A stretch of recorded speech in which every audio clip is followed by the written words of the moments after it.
Greetings, ladies and gents, and welcome to this daily science fiction extravaganza, commonly known as Tales from Outer Space. Taken from the subreddit HFY. All the relevant links will be down below. And, as always, I hope that you enjoy. And if you do, please consider supporting the channel. On to the science fiction. Story number 1. In Search of Purity, written by 3DucksInAManSuit. Where Supremacy George walked, disciples dropped to their knees. Where Supremacy George glanced, lesser breeds lowered their eyes in reverence. Where Supremacy George breathed, beings who could lay claim to only a grain of that great gene darted into a taste of the air. As if by simply occupying a space he had recently departed, they could absorb some of his purity. A mere glance would tell the intelligent observer why. His skin had the perfect shade of pink, 2 eyes, 2 arms, 2 legs, a mop of brown-colored hair. Indeed, the only sign that the Supremacy George was anything but a tried-and-true 100% human would be the tiny bumps on the bridge of his forehead. 2 horns so tiny that they had not even breached the skin, a slight sign of the Dzarian heritage somewhere in his lineage. He stood amongst the small elite who could claim that they were almost human. Almost. He needed to show no identification to enter the facility. The mongrels who guarded the doors took one look at his near-perfect face and opened the door without a word. Supremacy George covered his nose with a lace handkerchief as he passed them, hiding his grimace of distaste. One of the mongrels had green skin, the other had a thin, inverted knees of someone with strong streak luxodite. His guards, a semi-clean, who boasted no more than 40% estimated purity, finally had their chance to stand tall, passing the watchmen who had even less of the great gene than them. They made sure that their juniors showed proper reverence to their faces. He was greeted by the facility overseer, awaiting his arrival with her senior staff in tow. She was a hybrid, 70 to 80% pure. Only the fine scales running down her arms and her eyes, slitted and surrounded by a raccoon-like coloration, gave her a tainted blood away. Further proof of the genetic superiority of the human race that only a hybrid could truly accomplish something like they had done here. She bowed her head in respect as Supremacy George approached to accept the greetings of the facility staff. Lo, like the subordinate she was, but not as groveling as the lower purity mongrels behind and around her. "Welcome, Supremacy. I am Hybrid Olivia. You honor us with your presence." George allowed himself a benevolent smile. "It seems my presence is well earned today, Hybrid. News of your success has the cult in quite a stir." He could see the same excitement reflected in the eyes of every man and woman in the room, a crowd of scientists having achieved their dream. "Begin the demonstration at once." Supremacy George commanded, and the mongrels hurried to obey. George was led down 2 levels to the primary testing room. He stopped on the way, only to pay his respects to the symbol that adorned the rear of the vast chamber. The symbol of the holy cult of man was a simple outline of a perfect human body standing over the universe. It was the mark of those who followed the path, who sought to claim a glimpse of the glory of humanity by finding the lost genes wherever they cropped up and carefully breeding them in. Such a convergence had led to the creation of no more than 4 beings of supremacy level, those who possessed an estimated genetic component that was more than 90% human. Hybrid Olivia provided more of the story as they walked, putting their achievement into context. As we all know, humanity underwent first contact with alien life sometime in the late 21st century of their calendar, approximately 2,000 years ago. She spoke with the gifted voice of Electra on the most familiar topic. Following that contact, humans and aliens integrated over generations, slowly poisoning, then diluting entirely the human genome. The last absolutely pure human being with no history of gene contamination whatsoever is believed to have died over 200 years ago, after which the Third Pan-Galactic War muddled the records and caused confusion as to what human genes even looked like. It has been a sincere dream of the cult and man ever since to discover the lost gene, to find an intact human and observe their template, to know more clearly what it was we strive for. It has been an impossible dream. They reach the destination. The hybrid Olivia turned to Supremacy George in a fierce grin of victory. Until now, the machine that dominated the room was so vast and naked in its design that it was impossible to truly tell where it ended and the walls began. The core of it appeared to be a circular dome rotating around a raised platform, the center point where the fourth-dimensional tear would be opened. Following lines of energy crisscrossing over the ceiling in a network of power supply that fed a myriad of inexplicable components scattered throughout. Consoles lined the edge of the room. Every one of them was stuffed with engineers in white coats, the traditional standard uniform for humans who devoted themselves to knowledge. Small-scale tests have been successful. All that's left is to look for the right place. We've already plugged in a few of the coordinates and pre-contact Earth. Supremacy George nodded, excitement making him temporarily forget that he was in a room with yet more mongrels. Begin at once. Most of the jargon being tossed across the room was completely unknown to Supremacy George. Not his job, not his task. While Hybrid Olivia took her point on the main console and barked orders to the lesser creatures under her, he stood with his hands clasped behind his back, looking imperious. The room would not soon forget his presence of such an honorable being amongst them. The lighting shifted to blue, the machine whirred to life. The flowing energy and the power lines intensified as the dome began to rotate slowly over the platform. Then, at the center point where the dome was focused, a phenomenon in the air manifested. Clicking energy sparking above the platform, growing into a fissure of nothingness. Then slowly, over almost 30 seconds, a careful expansion, while the machine whirred and stabilized. The fissure grew into a window of blackness. Temporal window is stable. Input first set of coordinates. Mark 1, Melbourne, Australia, circa 2022. Calm and in control, Highborn Olivia directed her team even as her own hands carefully manipulated the keystone controls in front of her. Before the eyes of everyone present, the window became an image. A clear, blue sky dotted the faint streaks of fluffy clouds stretched over a wide horizon. Supremacy George recognized the image immediately from the rare surviving pictures of old Earth in the cult database. They'd done it. They were looking at the most sacred of places, Earth, before the corruption. The room held its breath. Every eye turned to George, beholding his faint smile. Well done, everyone. His simple words of praise burst the banks of bubbling celebration erupted amongst the victorious scientists. Several mongrels shook each other's hands in traditional method of greeting and celebration gleefully.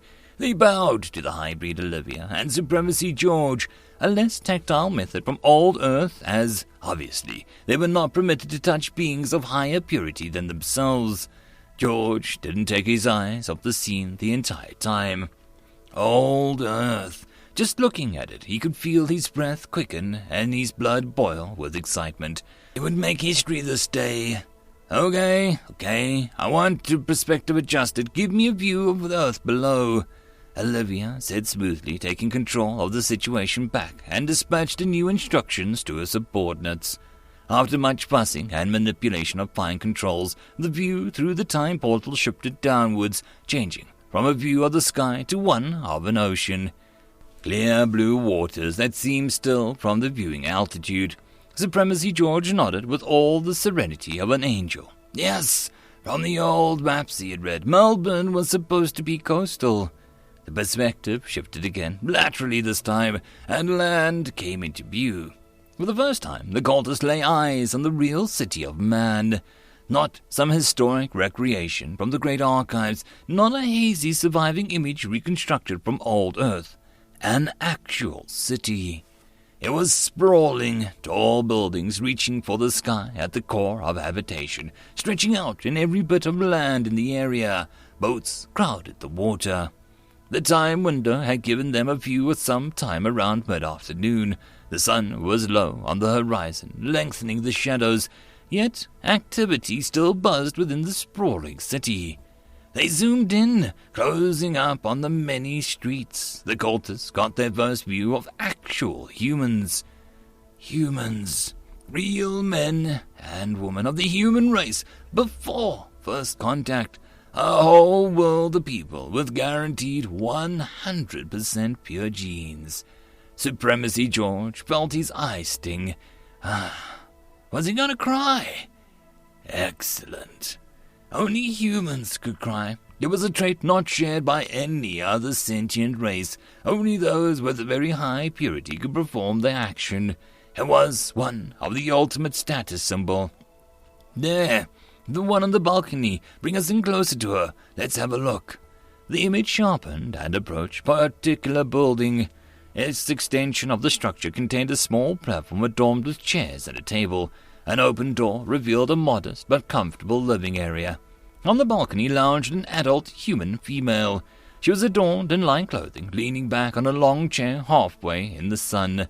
She was reading from a rectangular slab George recognized as an old Earth book, though the artistically rendered glyphs on the cover remained indecipherable as a long-lost language of ancient humanity. On the table beside her was an amber liquid contained in a bizarre curved cup balanced on a long stem. As they watched, she picked up the glass and the stem without looking and sipped at the liquid before resting it back on its position on the table. The entire team, both high and lowborn, devoured the scene with ravenous eyes, hungry for every detail. The person before them was undoubtedly a human. No mixed genes, no percentages. She was being higher than even the Supremacy George, an absolute pure human. George swiftly took a mental note. The darker skin than he had, the less pink and more light brown. Yes, this pigment would be recorded and held as an ideal to be sought after now. Her hair was brown in color, almost black. Her eyes could not be seen behind the protective covering. They could observe someone else and find an ideal eye shape and color. We need another view. Hybrid Olivia stammered out, interrupting the clicking of notes being entered into the database. We need a counterpoint, a confirmation. Her statement was addressed to Supremacy George. He nodded magnanimously, allowing the transition. Her logic was sound. They didn't have to look far. Farther within the habitation was a human male engaged with a form of visual entertainment. The device he was manipulating in his hands made it clear that he was interacting with the media. Not a passive observer. Some kind of mind exercise. Ah, excellent. They could observe the male and female. A perfect opportunity. His hair was the dark color, like the woman outside. Her son? His eyes were brown. His skin was a lighter shade than the woman's. Did this mean that human males had darker skin? Supremacy George made a mental note. The window provided no audio, so it came with complete surprise when the newcomer arrived. An adult this time. He resembled the smaller one engaging in the visual media in skin tone and body shape. Supremacy George immediately assumed this to be the biological father. But, the older male had sandy yellow hair tied in a small bundle at the back of his head. Perhaps it was colored artificial for aesthetic reasons, or was it that the woman and child who had colored their hair? Which color was the human standard? The ideal? Shift perspective, let's look at a different part of Earth. Supremacy George made the call. The mongrels hurried to obey Supremacy, while Hybrid Olivia followed his order up with more specific commands to her team. Coordinate Mark II, New York City, gathered states of America, same data. The window briefly went back to the neutral black and then before shifting to a new scene. This time there was no picture of the sea or sky. The image appeared much closer to the city itself. The room was treated immediately to an extremely dense human habitation area, crowded with buildings that stretched far into the sky. There was no shortage or choice of human beings to observe this time. They walked in the streets in their thousands, stretching forward in a grid-patterned streets as far as the eye could see. This time, Hybrid Olivia took personal control of the window, zooming into street level where the eclectic collection of people rushed by in their daily lives. For a moment, the room held its breath. Supremacy George looked on with an unreadable expression. Bewilderment that he refused to let show striking at his heart. Hybrid. Yes, Supremacy, you are certain this image is from pre-contact humanity? Yes, Supremacy. All the humans in the picture had basic traits that they all knew. 2 arms, 2 legs, eyes and ears, a single nose. Most humans had pale white skin, and their hair on their heads in a slight variations of black or brown, but far from all. Humans with black or brown skin tones walked amongst the rest. They behaved just as the rest did. Neither showed any sign of overt superiority over the other. They did not cover their noses or look down in disgust. Were they the elite few or the downtrodden minority? There was no immediate sign to tell, and that was far from all. Like in Melbourne, the humans had many different colors of hair. Some were now familiar sandy yellow, others darker, some even had more exotic shades of blue or green. Supremacy George could not tell who had their hair artificially dyed. Perhaps they all were. Maybe deciding the color of your hair was considered a cultural staple. But then there were the other differences. The humans ranged in height greatly. The tallest stood a head and shoulders above the rest. The males appeared generally taller than the females, but there was overlap. Some of the humans were slender, others fat. Some walked fast, others slow. Confusion spread with a murmur of uncertainty amongst the mongrel scientists, while the hybrid and Supremacy looked on stoically. This was not the moment of revelation that they had been expecting. What was true humanity? Which of these many appearances was that of a pure human? Location. Everyone turned to stare at the unprompted hybrid Olivia. Mark 3. Tokyo. Nihon. A couple of the mongrels looked back at Supremacy George as if expecting him to counter the instruction. When he said nothing, they yet again changed the scene. As with the last 2 times, the mostly immediately noticeable thing was the environment. Like in New York City, the buildings were tall, lit up at street level with neon splashes of vibrant colors and ancient human characters. They were seeing Tokyo at night, making the constellation of artificial light stand out amongst them all. The people all had black hair in the city. Supremacy George noted with some relief. Perhaps this was a place where the culture of coloring hair was not as prevalent. There was an occasional person sporting streaks of color or more extreme hairstyles, but simple black was an overwhelming majority here. The image zoomed in further, and Supremacy George found himself frowning again. They were still unmistakably human, but their facial features were notably different. Then a more familiar human, like they had seen in previous cities, walked past the window. Blonde hair and round eyes. The surrounding majority of humans barely spared her a glance. Was she the superior or the inferior? Next scene. 2 hours later, and they had to admit defeat. The time machine worked, the places that they saw were real, but the views that they had seen had left them shaken. There was no perfect human. They were all so different. Locations nearer to the Earth's equator had shown some people with darker skin existing in the majority. Those in Europe and the GSA were mostly pale. But in all locations, no matter how prevalent one particular type of human that seemed to exist, there were always others of different types to be found. What color the original humans were, what texture exactly their skin held, how tall were they, how heavy, these were all topics of debate that the Supremacy George had devoted hours of his life to. There was no doubting the evidence before his own eyes. Humans had not possessed one perfect form. There were many different peoples within the close communities, let alone between continents. What were they to do now? How was he to report to the Supreme Council, tell them that none of them had it right? The question tormented him all the way back to the capital. All the while he remained silently contemplative. How to break it to a room full of hardcore human supremacists that a singular perfect humanity wasn't what it meant to be human at all.